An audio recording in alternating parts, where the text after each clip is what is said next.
Saber é poder. O poderio americano reside mais na biblioteca do Congresso do que no Senado.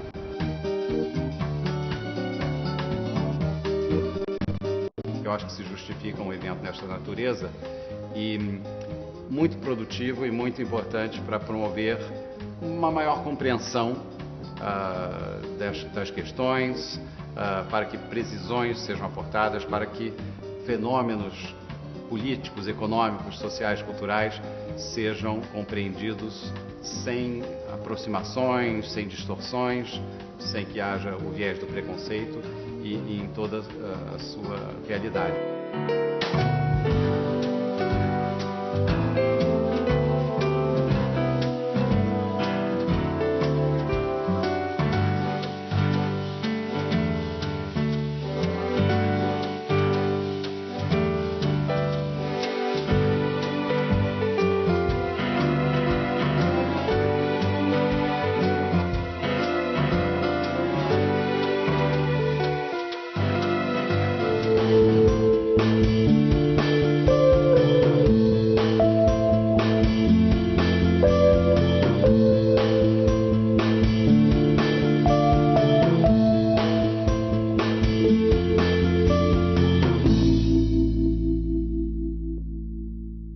Estamos hoje reunidos aqui num seminário inaugural. Por que inaugural? Porque nós queremos começar uma relação com os Estados Unidos diferente. Ou seja, nós queremos fazer o que os americanos fazem e não o que eles nos mandam fazer. A ideia de que se trata de criar estudos sobre os Estados Unidos. Eu queria dizer que a importância política, econômica, militar, ideológica dos Estados Unidos é extraordinariamente importante para o sistema internacional.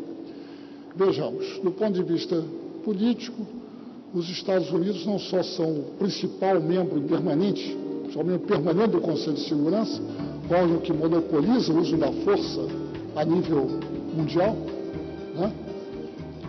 E é o suficiente. Do ponto de vista econômico, são importância enorme do comércio mundial, cerca de 30% da economia mundial, enorme importância, o maior país importador do mundo, um dos maiores países exportadores do mundo, o maior investidor internacional em todos os países, e um país que, digamos, tem enorme influência nos organismos multilaterais, tanto no Fundo Monetário, como no Banco Mundial, como na Organização Mundial do Comércio. Não é uma hegemonia absoluta, mas uma enorme influência.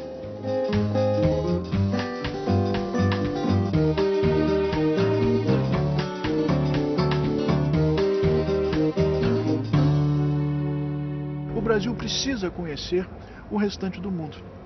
O Brasil precisa fazer o que os americanos fizeram após a Segunda Guerra Mundial, investir intelectualmente no conhecimento do mundo. E há poucos no Brasil que se dedicam a isto.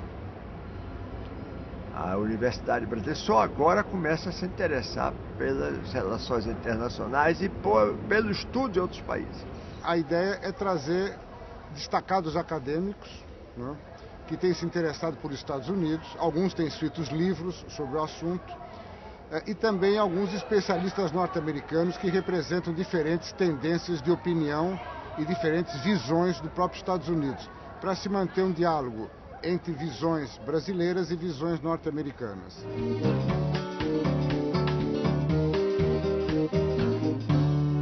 Por que a Estátua da Liberdade? A Estátua da Liberdade está aí para evocar as melhores dimensões da América.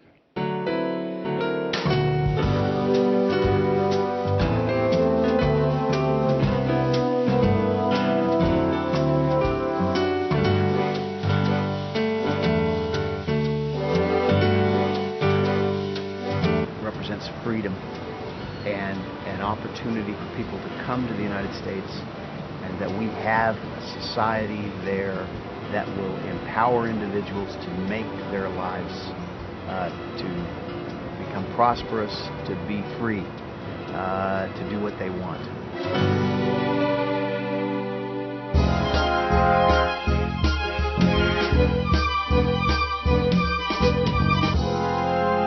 There's a strong belief in freedom in the United States. That's another really positive aspect of U.S. culture. You see a lot of rebellion. The problem in recent years is that the Bush administration, with a lot of help from the major media, has been able to manipulate the so-called war on terror to erode our civil liberties. Agora, por motivos ditos de segurança, os americanos estão hostilizando os de fora. Mas acontece que toda a cultura americana, todo o progresso americano foi elaborado, foi construído, foi aperfeiçoado por pessoas que vieram de fora para os Estados Unidos. So I hope that we can, under either president, deal with the immigration crisis so we have a rational immigration policy so that the Statue of Liberty can stand for what it stood for when it was first built.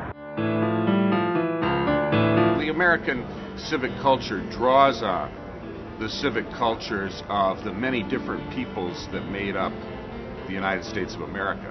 The people that settled the British North American colonies, who came from different parts of the British Isles and brought very different cultures, religions, and attitudes. Later immigrants from different parts of Europe, and now from Latin America, from Asia, from Africa. Eu creio que o que mais influenciou na formação desse povo foi a cultura da exacerbação do individualismo, da capacidade de cada indivíduo poder isoladamente subir na vida, vencer, ficar rico, o que é muito relacionado também com a visão religiosa do movimento protestante, que teve um papel extremamente destacado na formação da cultura americana. Por outro lado, é um povo muito pragmático também, muito prático. Então, quando a gente fala que os americanos são muito individualistas, por outro lado, em situações de emergência, muitas vezes, eles, como são pragmáticos, tentam sempre ser muito eficientes, eles sabem como se juntar e também trabalhar em cooperação. Há um aspecto importante ao examinar o fenômeno americano, que é a extraordinária convicção dos Estados Unidos de serem uma sociedade melhor do que as outras. Absoluta convicção. Absoluta. Tanto melhor do ponto de vista político, por ser a democracia mais antiga, tanto do ponto de vista econômico, por ser a economia mais bem-sucedida, né? Quanto do ponto de vista tecnológico, do ponto de vista militar. Os Estados Unidos, por sem dúvida, corresponde a um notável exemplar de sociedade bem-sucedida nos diversos aspectos da existência, e que nesse momento passam por uma crise de valor, uma crise de desmesura, uma crise de exagero, uma crise de excesso de individualismo e, digamos, daquilo que o senador William Fulbright chamou de arrogância do poder.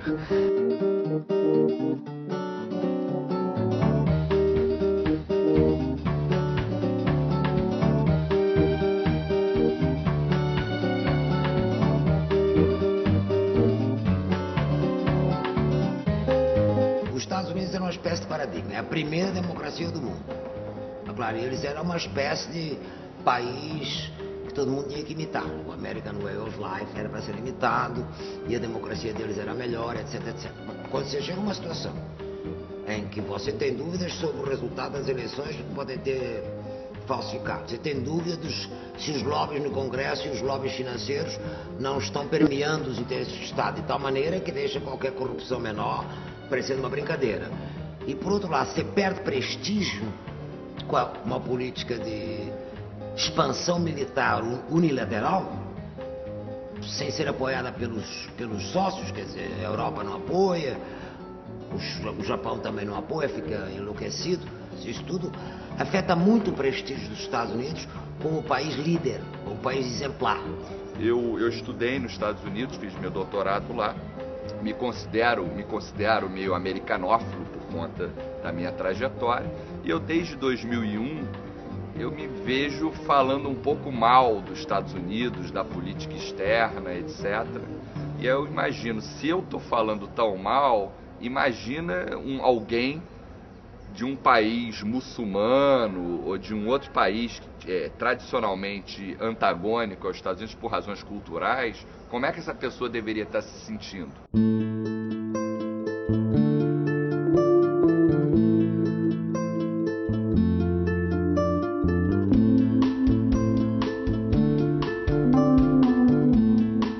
Eu acho que se a gente pegar o século XXI, cujo começo é 2001, eu acho que a gente não deixa nada a dever às maiores obras épicas da humanidade, tragédias gregas. Quer dizer, você começar com aquele ato espetacular de 11 de setembro foi muito duro, mas aquele ato em 2 atos, quer dizer, um primeiro avião entra na torre, o segundo, todo mundo pensa que é um acidente, o segundo entra, uma fração de segundo, e as pessoas vendo com seus próprios olhos aquilo acontecer, se percebem que é um ataque terrorista, sem ninguém dizer.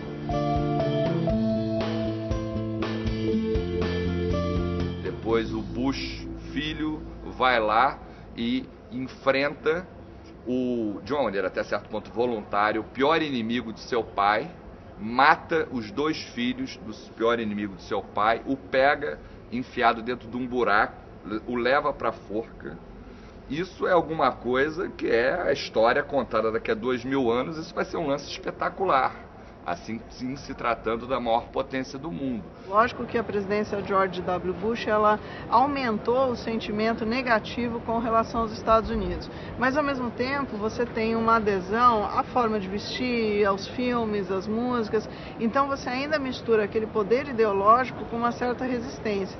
Então eu acho que os Estados Unidos ainda precisam definir melhor a sua relação com o mundo, e o mundo também precisa definir melhor a sua relação com os Estados Unidos nesse sentido. Eu devo separar o povo americano do governo americano, do governante americano. Pode até ser que se tenha uma imagem dos Estados Unidos, que para alguns ela produz um certo anti-americanismo, mas eu não concebo do ponto de vista cultural que isso seria uma visão correta, porque o povo americano é um povo bom, é um povo trabalhador, é um povo capacitado, comprometido. Não posso atribuir determinados valores ou circunstâncias quaisquer que os governantes eles não representem esse espírito de bondade que o povo tem. You would think that with the economy collapsing around them, with several wars underway and others being threatened, that people would begin to understand that this kind of imperial system that we're running is not working for us. Never mind what it's doing to the rest of the world, it's not working for us. As eleições desse ano de Barack Obama, McCain, são muito interessantes, né? Primeiro, houve dentro dos democratas a questão de uma mulher, né, com uma chance real de vir a ser presidente. E também é muito interessante a questão de raça nessas eleições, né? Porque é a primeira vez que há uma chance real de um negro ser eleito nos Estados Unidos. Não é a cor da pele que vai determinar mudanças no funcionamento da economia, no funcionamento da política, nos valores da sociedade. Mas, sem dúvida alguma, registrará, né, um momento novo dessa sociedade, haja vista que, até os anos 60, os Estados Unidos tinham um apartheid. É um fato histórico interessante, sim. Se o representante de minoria étnica chegue ao poder. Se isso acontece, é por interessante, não é nada paradoxal, o poder americano se amplia. Exatamente porque seria uma demonstração notável do caráter democrático da sociedade e da política. The world is evolving. There are new powers emerging in the world. I think that the U.S. will continue to be an engine for growth. I think it is positive and shows the real enduring strength of the United States that we're dealing with this crisis, that we can fight 2 wars at the same time. We have a lame duck president, a president that's leaving office, not particularly popular, and still you see the political class step up and address the problem. a serious problem. That is the real strength of the United States, is not the military might.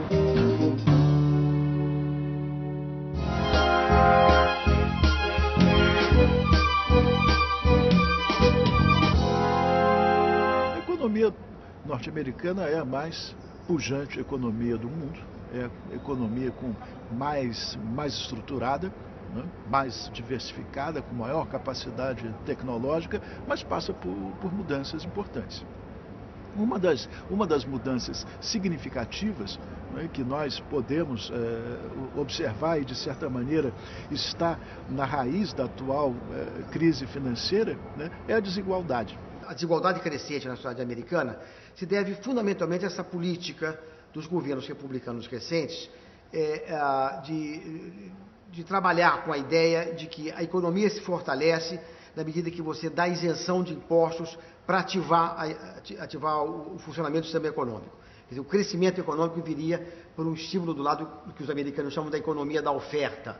E a maneira de você viabilizar isso é você dando isenções de impostos, obviamente impostos que seriam pagos pelos setores mais ricos. Aquela característica que fez dos Estados Unidos o exemplo do capitalismo bem-sucedido, a sociedade de classe média, essa sociedade de classe média está se distorcendo com o crescimento da pobreza, né? E, de certa forma, foi a exploração dessa desigualdade, né, que tornou possível a especulação imobiliária, que é um dos pontos fundamentais da crise porque nós estamos vivendo.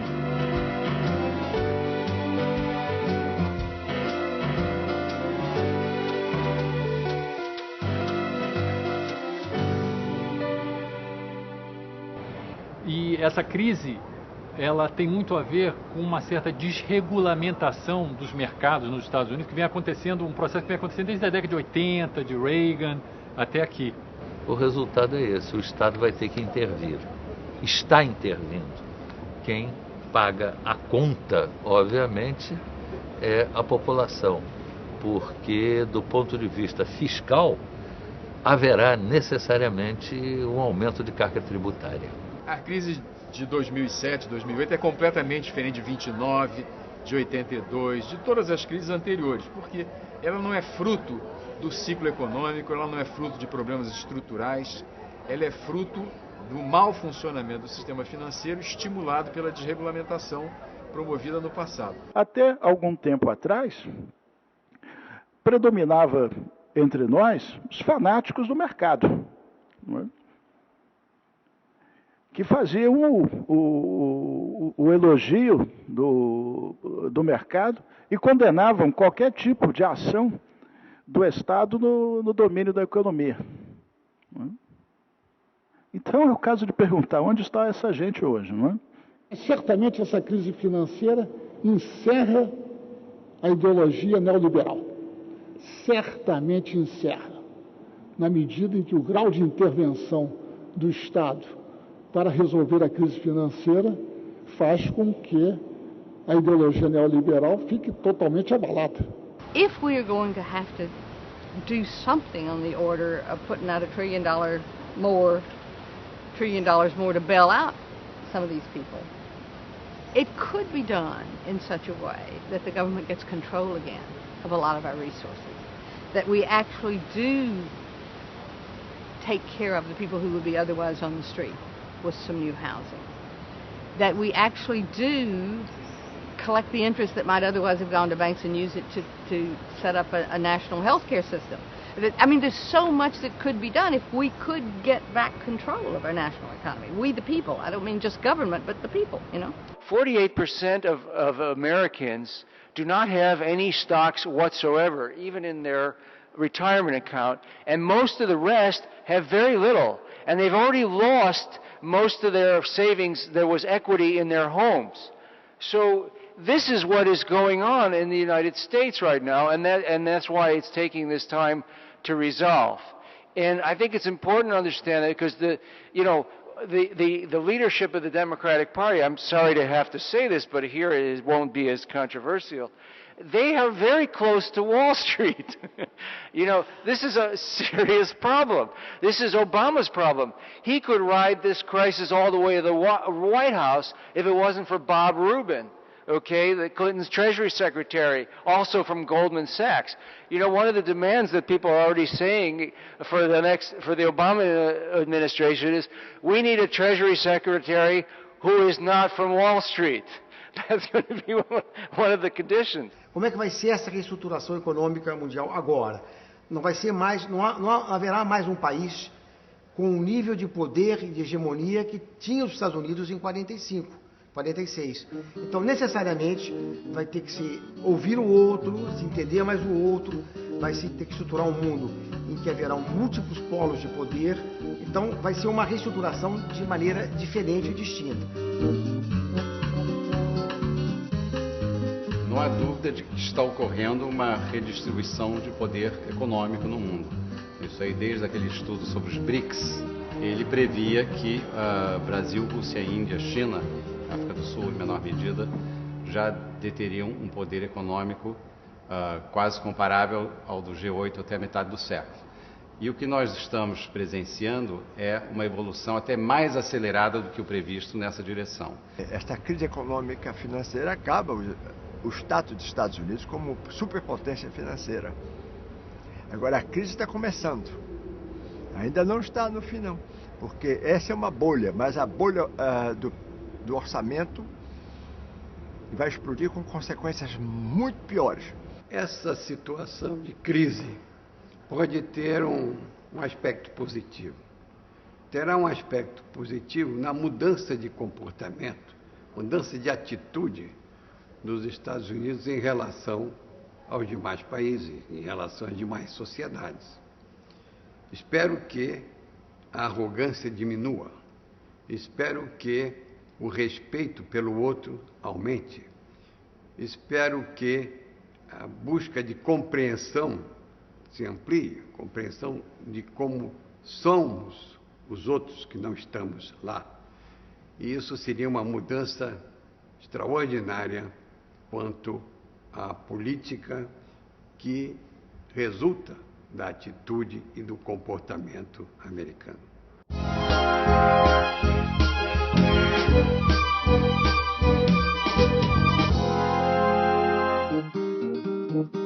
Os grandes momentos históricos da política externa norte-americana no século XX são justamente as duas guerras mundiais, 1914 e 18, com a Primeira Guerra, na qual se lança a primeira visão internacionalista multilateral do país, e o momento de real amadurecimento da hegemonia americana será a partir de 1945, quando se inaugura esse modelo multilateral de dominação que, por bem ou por mal, ele permite uma certa participação de outros países no sistema. E depois, em 1989, durante 47 anos, houve a Guerra Fria, iniciada em 47, e em 89 existe essa reforma do mundo, né? Então você tem a queda do Muro de Berlim, o fim da União Soviética em 91, então acho que esses seriam os três momentos definidores. A ideia de unipolaridade surge particularmente na própria literatura especializada americana quando acaba a Guerra Fria, quando a União Soviética se dissolve. Em 91, não é verdade? Então, há apenas uma grande potência que não tem mais um antagonista, uma bipolaridade.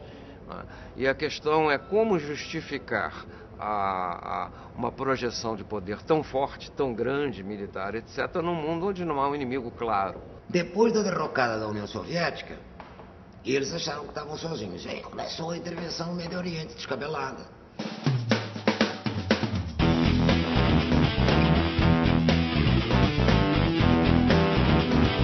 É evidente que dos anos 90 para cá ocorreu esta tentativa de conjugar unipolaridade com unilateralismo dado a guerra ao terror, que se transforma numa espécie de contenção da Guerra Fria. Isso é que não deu certo politicamente. Essa concepção de que os Estados Unidos são a nação indispensável, o poder solitário, o poder invencível, tudo isso, essa ideologia dos anos 90, do Clinton e até Bush, unilateralismo, levou o quê? Guerra no Iraque, guerra no Afeganistão, toda uma situação em que a presença americana no mundo hoje é uma presença desestabilizadora. Our foreign policy today really is shaped by the threat of terrorism. And so you see us engaged in a couple of wars in the Middle East, in Afghanistan and Iraq. This will be a real challenge for us, and we are in search of alliances. We're in search of countries that will operate cooperatively with us to defend our own national security and to defend their own interests. Haveria necessidade de redefinir os interesses nacionais norte-americanos, porque tentar o multilateralismo em torno de objetivos nacionais que sejam nacionalmente definidos, isto, a meu ver, só faria aumentar o isolamento dos Estados Unidos em relação ao resto do mundo. A agressividade externa está em que os Estados Unidos, hoje, dependem de todo mundo. É um império dependente. Depende cada vez mais de energia. A segurança dos Estados Unidos hoje é uma segurança energética. E para isso eles mantêm as bases em toda parte do mundo, para assegurar aquela hegemonia que conseguiram, a partir da Primeira Guerra Mundial, e consolidaram com a Segunda Guerra Mundial.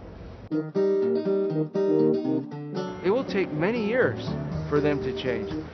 The rest of the world will change, will force them to change, but their ideas will change only very, very slowly. So the reality changes, but they don't catch up with it.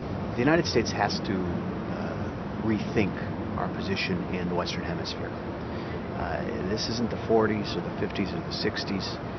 You're dealing with countries that are democratically elected governments. They have their own mandate. They're accountable to their own people, not to sponsors in Washington. They have their own resources. They have a choice of allies. They are dealing with internal issues, reforms that, frankly, we can't have much of an impact on, in terms of modernizing their own economies, making them more just, strengthening their democratic institutions. So we have to rethink how we fit into this. Mas é importante lembrar que as mudanças estão partindo da própria sociedade norte-americana, né? E o que é um ponto positivo. Eu acredito que à medida que a população começar a pressionar o governo para adotar políticas mais multilaterais, eu acho que essa transformação deve acontecer. Gradativamente, mas deve acontecer.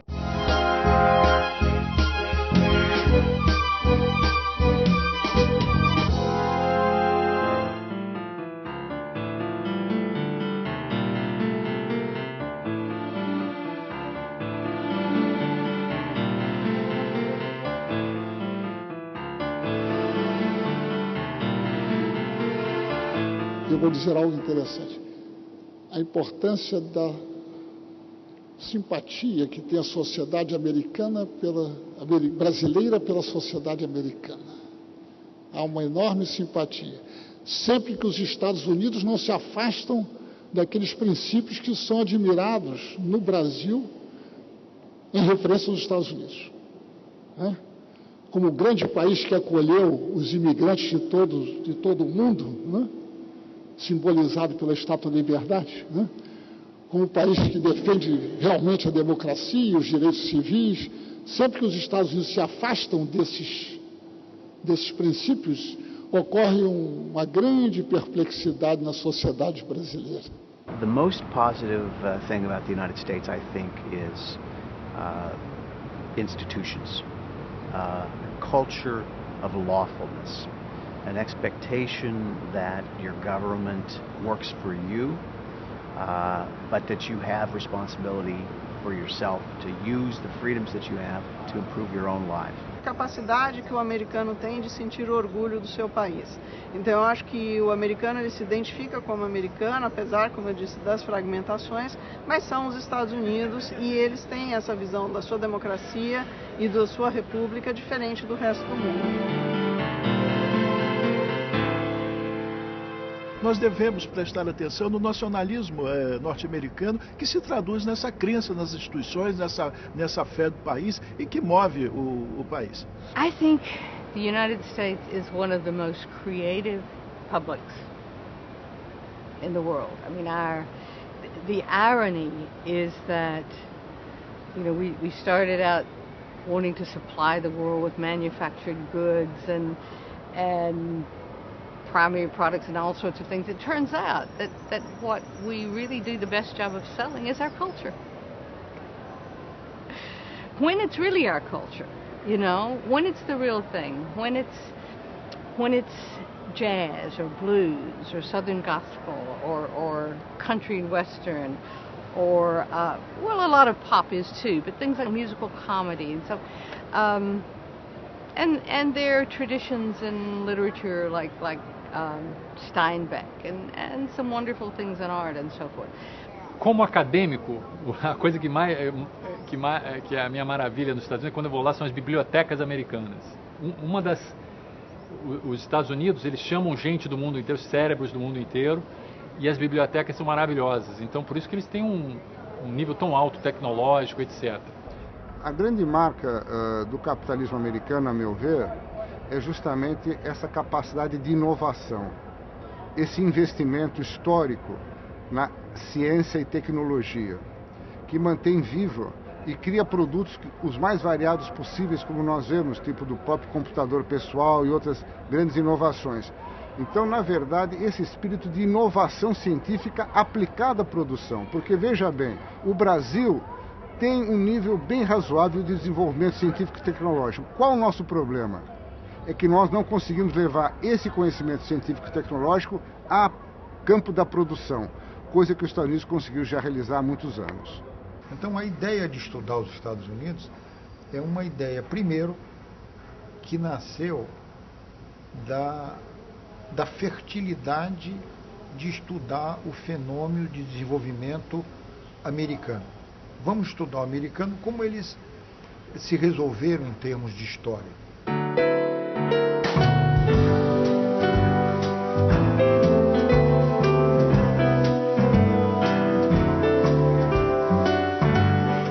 Sempre que a gente lê estudos de fora, eles trazem análises muito importantes, mas às vezes faltam em aspectos específicos que interessariam ao nosso país, à nossa visão de mundo. Foi muito interessante ver pessoas de áreas muito diferentes, com formações variadas, falarem sobre isso e com certeza também sob um viés político. Acho que também isso foi um elemento importante no seminário. Uma longa tradição do Instituto de Pesquisa em Relações Internacionais de promover esse tipo de iniciativa. Eu acho que para o futuro isso vai ser bastante importante para a formação dos diplomatas brasileiros.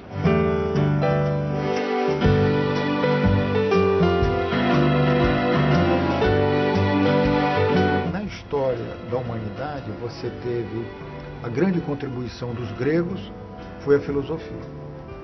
A grande contribuição dos romanos foi o direito. E a grande contribuição americana é a educação. Eles acreditam no conhecimento e acreditam na educação.